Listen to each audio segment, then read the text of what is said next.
Hey everyone, in this video today I'm just going to explain a little bit about color and contrast.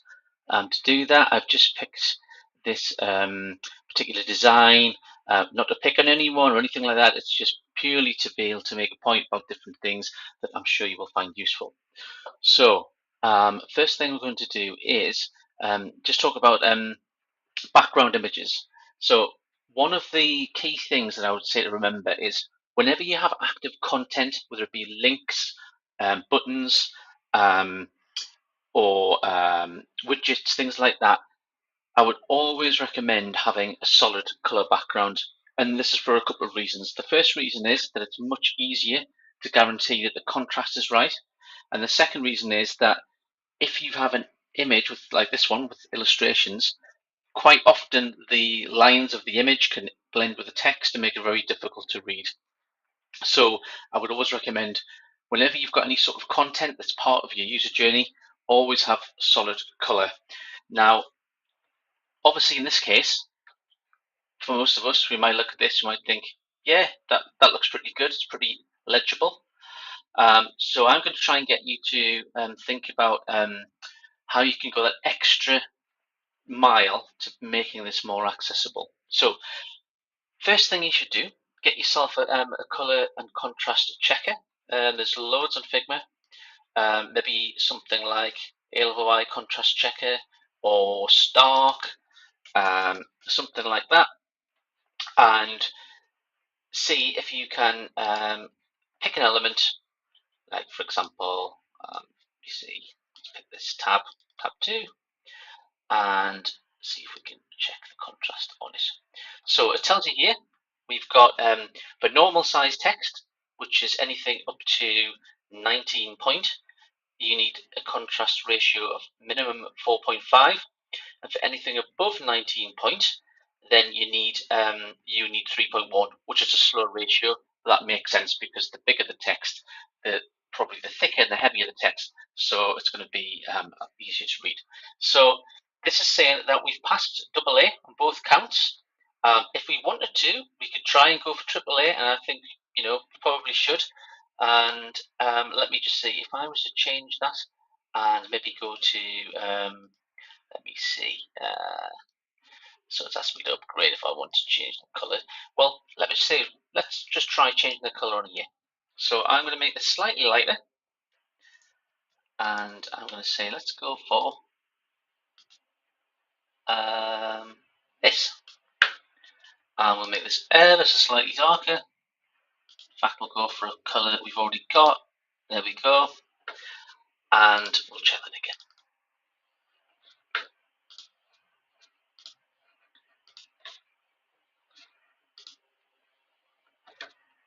7.44, looking pretty good. Yeah, we've passed everything with fine colours.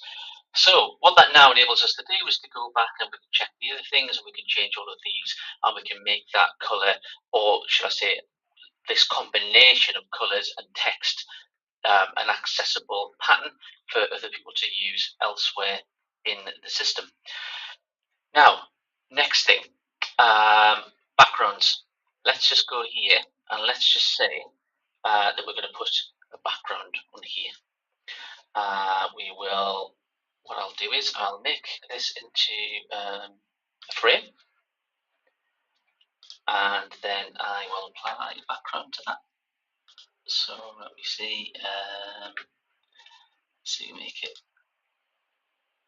light grey, and we'll make the text our standard default. And let's check that. Brilliant. 9.95. If you wanted to do something a little bit different, we can maybe go for, let me see if we can change that. Maybe do like the colour, make it a bit more fancy. Maybe like this. That work? Let me see. 9.95. Yep, that works too. But then, of course, you've got this issue with your button. It might not look as good as it did. So, let me just move on now to the next thing. Whenever you have widgets like this and you're doing design, Again, if you've got a background image, it's easy to forget that this could change, and it might be that it's managed by an external source, somebody in marketing or somebody who's using a CMS or something like that. And let's just say, for instance, they changed that background image and they just put a plain black one up there.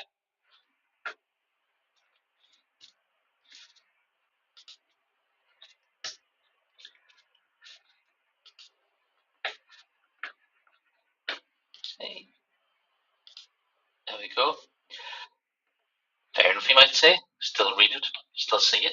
What happens if they then change that and they make it this colour? All of a sudden, we've lost one of the markers here, and this grey doesn't look particularly great anyway. So what I would always suggest is to put a background on. So what I mean by that is, pull this back, get your widget, put a stroke on it, and just say, well, we'll do grey. Put it on the inside. Will do. And we'll fill it as well. There you go. And now, it doesn't matter what happens to the background, you're always going to have this bit standing out, even if they changed it to the same colour. So I would definitely do that, and I'd also think about maybe making your little inactive markers here solid, because they're always easier to see if they're solid. With regards to disabled buttons, I wouldn't recommend using the same colour as a live button because it's the most prominent thing within that element. So I'd probably change that to be something like the colour that we used for the border, and change this to be something that's a standard colour that you associate with disabled semantics. So maybe something like that. Or you could make that white and make that dark. And I think that probably looks more intuitive, since you've got your inactive whites here and an inactive white there, and that's great. One last thing I could recommend that you do is, if you would click on your entire artboard and then change the filter from pass through to luminosity, what you'll see is everything in monochrome. And what you should be able to do with monochrome is you should still be able to tell what elements are interactive and which ones aren't. You should also be able to still perceive what's going on. Now, it could be that these greys are too close to one another. It could be that we need to make this a little lighter. So what we can do is we can change this. Say, right, okay, let's adjust this until it looks a bit more like it's inactive. Maybe we go darker, and then maybe we change that.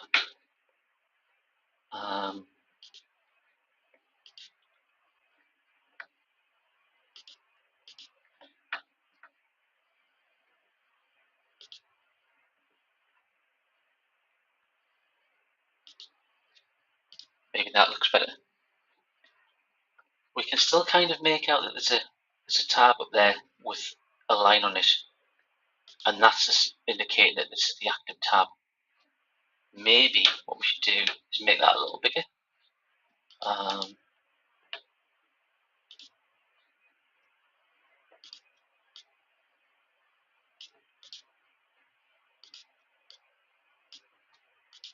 So that it really stands out. Remember, just to double check this, because it might just be that it changes.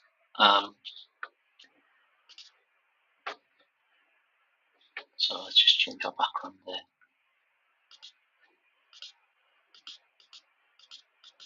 If everything still looks pretty good, then what you can do is you can go back to your artboard, take off your luminosity, go back to pass through, and there you go. And that really will help you massively in redesigning some of your components, some of your pages, and hopefully make everything more accessible.